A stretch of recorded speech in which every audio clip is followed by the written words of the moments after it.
Modern Indian school में पधारे आध्यात्मिक गुरु मधुसूदन महाराज बाटा ज्ञान वितरित की सनातन से संबंधित पुस्तकें। नमस्कार, मैं अमित कश्यप और आप देख रहे हैं हंगामा टाइम्स न्यूज चैनल। इस वक्त मौजूद रहे संस्थापक राजेश यादव, प्रधानाचार्य पायल मेहंदी रत्ता। वहीं पर आइए दिखाते हैं एकता गुप्ता, चीफ सब एडिटर की एक रिपोर्ट पर नजर कि आपको क्या कहा आध्यात्मिक गुरु मधुसूदन महाराज ने। नमस्कार, मैं एकता और आप देख रहे हैं हंगामा टाइम्स न्यूज़। आज हम राजाजीपुरम MIS के प्रांगण में हैं। आज हमारे साथ खास शख्सियत में अध्यात्म गुरु मधुसूदन जी हैं। आज उनका आगमन हुआ है और साथ में आज जो हमें देखने को मिला वो ये था कि शिक्षा और अध्यात्म दोनों साथ साथ कैसे काम कर सकते हैं। हम शिक्षा के साथ बच्चों को अध्यात्म से कैसे जोड़ सकते हैं, किस तरह से हम शिक्षा प्रणाली और व्यवस्था को और सुधार सकते हैं।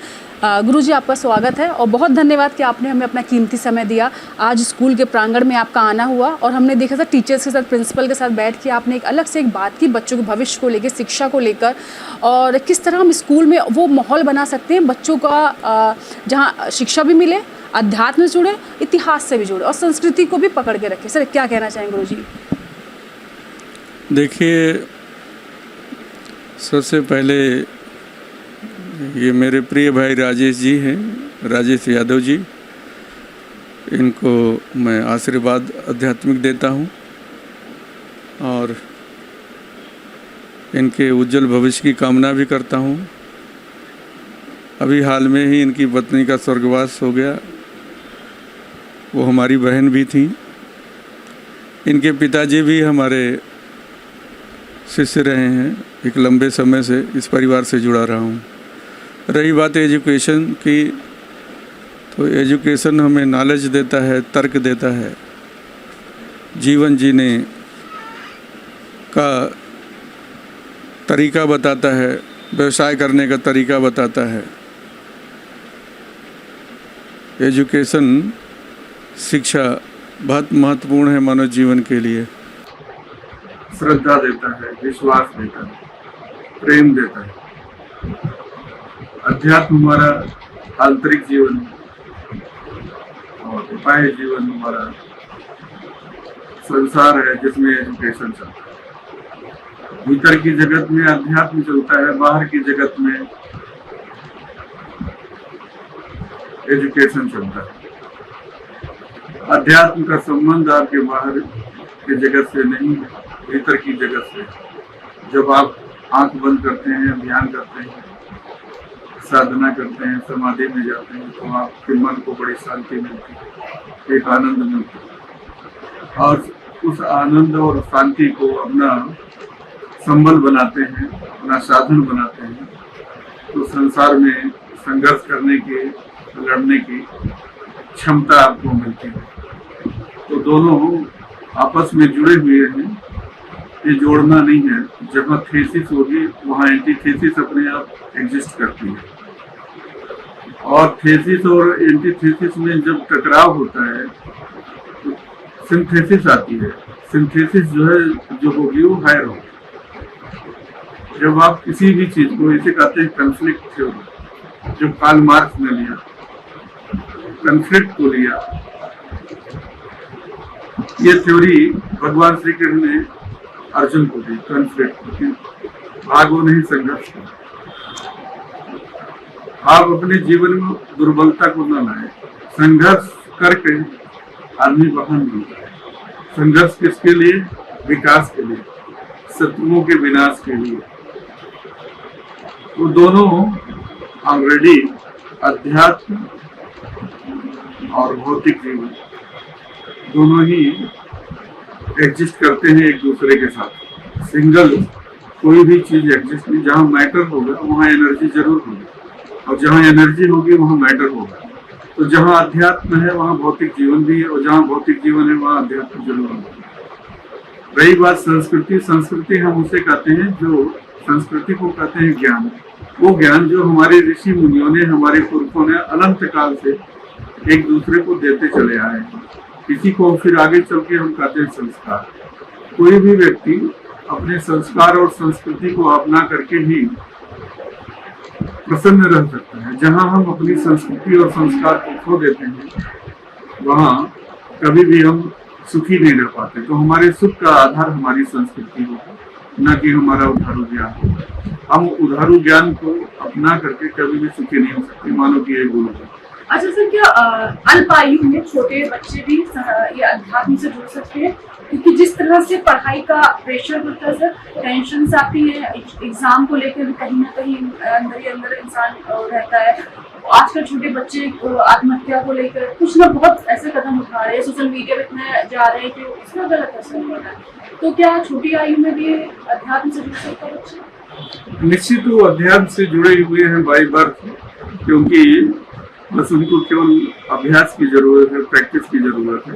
क्योंकि बाहर की जगत में दौड़ना, जीना, देखना, चलना आसान हो जाता है, इसकी प्रैक्टिस बहुत आसान होती है। लेकिन भीतर की जगह से ये अपने इनर सर्किल से जुड़ना थोड़ा सा मुश्किल होता है। तो इसकी कला माँ बाप से शुरू होती है। माँ बाप इसका प्रैक्टिस कराएं और थोड़ा मेडिटेशन कराएं, थोड़ा सा आध्यात्मिक जीवन से जुड़ने के लिए उनको प्रेरित करें, जो चरित्र का निर्माण करती है। अध्यात्म का काम है चरित्र का निर्माण करना, और साइंस का काम है समाज में तरक्की देना।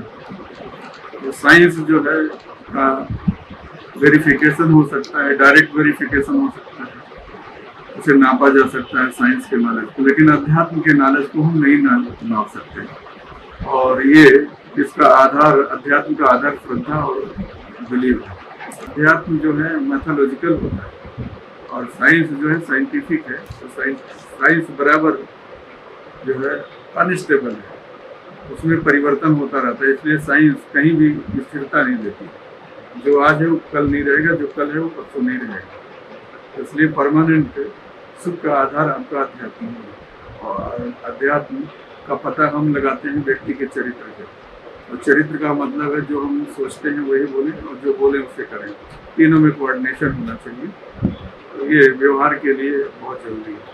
टीचर्स और प्रिंसिपल जो भी स्कूल्स चल रहे हैं, हम MIS स्कूल और भी स्कूल्स और प्रिंसिपल, उनको किस तरह से आज के बच्चों को संभालना है? सोशल मीडिया बहुत तेजी से चल रहा है, एजुकेशन जो जाता है बच्चा सिर्फ फोन में लगा रहता है, रील्स है, बहुत सारा है। तो क्या आप क्या चाहते हैं प्रिंसिपल और टीचर्स में ऐसे क्या बदलाव, ऐसे क्या करें कि बच्चों के अंदर सब कुछ जाए, अध्यात्म भी जाए, शिक्षा भी जाए, ज्ञान भी जाए और पीस भी रहे? इसके लिए माँ बाप को सेल्फ डिसिप्लिन की जरूरत है, व्यवहारिक ज्ञान की जरूरत है।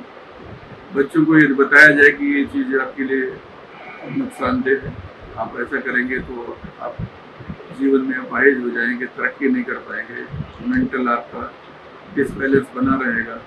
तो बच्चे अपने आप छोड़ देंगे। क्योंकि कोई भी व्यक्ति किसी भी गलत चीज़ को, अशुभ चीज़ को अपने साथ नहीं रखना चाहता। हर आदमी हैप्पी रहना चाहता है, सुंदर होना चाहता है। तो बच्चों में हम इस तरह की शिक्षा दें कि जो चीज़ खराब है उसे हम खराब बताने की कोशिश करें और जो चीज़ अच्छी है उसे अच्छा ज्ञान दें, ज्ञान के आधार पर। सुंदर रहना है तो अध्यात्म से जुड़ना है सबसे अच्छा। और राजेश सर, हमारे साथ राजेश सर, कैसा लग रहा है मुझे आपके प्रांगण में आए हैं? साथ प्रिंसिपल मैम से, टीचर्स से भी बात हुई है, एक अलग से बात रही अध्यात्म की गुरु और आपसे दोनों जुड़ा है सर, कैसे लगता है उनका आना? गुरु जी का पग पढ़ते ही ये पूरा स्कूल पवित्र हो जाता है। ज्ञान की गंगा हम लोगों को मिली, अभी अभी मिली। कितना अच्छा वर्णन किया है महात्मा गांधी 3rd डिवीजन और मैथिली सरगुप्त केवल 8th पास। सूरदास जन्म से अंधे थे। आपने कितना अच्छा चित्रण किया है कि डिग्रियों से आदमी बढ़ा रहे हैं, अंतर ज्ञान से। मैं गुरु जी को सत प्रणाम करता हूँ। मैं भाग्यशाली हूँ कि इनके जैसे गुरु को पाकर, जब मैं बहुत परेशान था, अभी अभी अपनी पत्नी ममता को खोया है, तो एक ही जगह मुझे लगी कि गुरु जी के पास जाऊँ, क्योंकि वो गुरु जी को बहुत प्यार करती थी। एक एक बात गुरु जी को बताती थी, छोटी से लेके बड़ी तक। तो ये ज्ञान फिर वो बाद में मुझे बताती थी। तो ऐसे ज्ञान हमें मिले हैं कि अपने पढ़ाई कितने अजीब से होते हैं, ये मुझे वास्तविकता से पता चला। मैं आपके सामने एक बात जरूर कहूँगा कि गुरु जी जैसा गुरु सबको मिले तो ये दुनिया में बहुत बड़ा परिवर्तन। ईरान का जो युद्ध चल रहा है थोड़ी देर के लिए अमेरिका ने बंद कर दिया, लेकिन जरा से चूकते ही ईरान इराक वार शुरू हो गया, क्योंकि रोका गया था स्वार्थ के लिए, और स्वार्थ जब हट जाता है तो आदमी एक तरीके से राक्षस योनि में चला जाता है। मैं being president of south Asia का एक ऑर्गेनाइजेशन है, काठमांडू में मेरा चुनाव हुआ था। मैंने रखा है, रशिया से भी अपील की है, चाइना से भी, अमेरिका से भी, कि मानव जाति का हनन मत करो, गरीबों को मत परेशान करो, अबोध बच्चों को मत परेशान करो। मैं आपके चैनल को बधाई देता हूँ, अपने नेता को भी बधाई देता हूँ। हमारे ये सही समय नहीं है, लेकिन फिर भी मैं ये बोलना चाहूँगा कि हमारे परिवार के एक सदस्य है जिनका नाम अखिलेश उपाध्याय है, मैं उनको भी प्रणाम करता हूँ।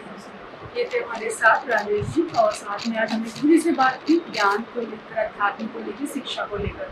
तो बने रहिए हंगामा टाइम के साथ। मैं एक आपसे इजाजत ले जाती हूँ। नमस्कार।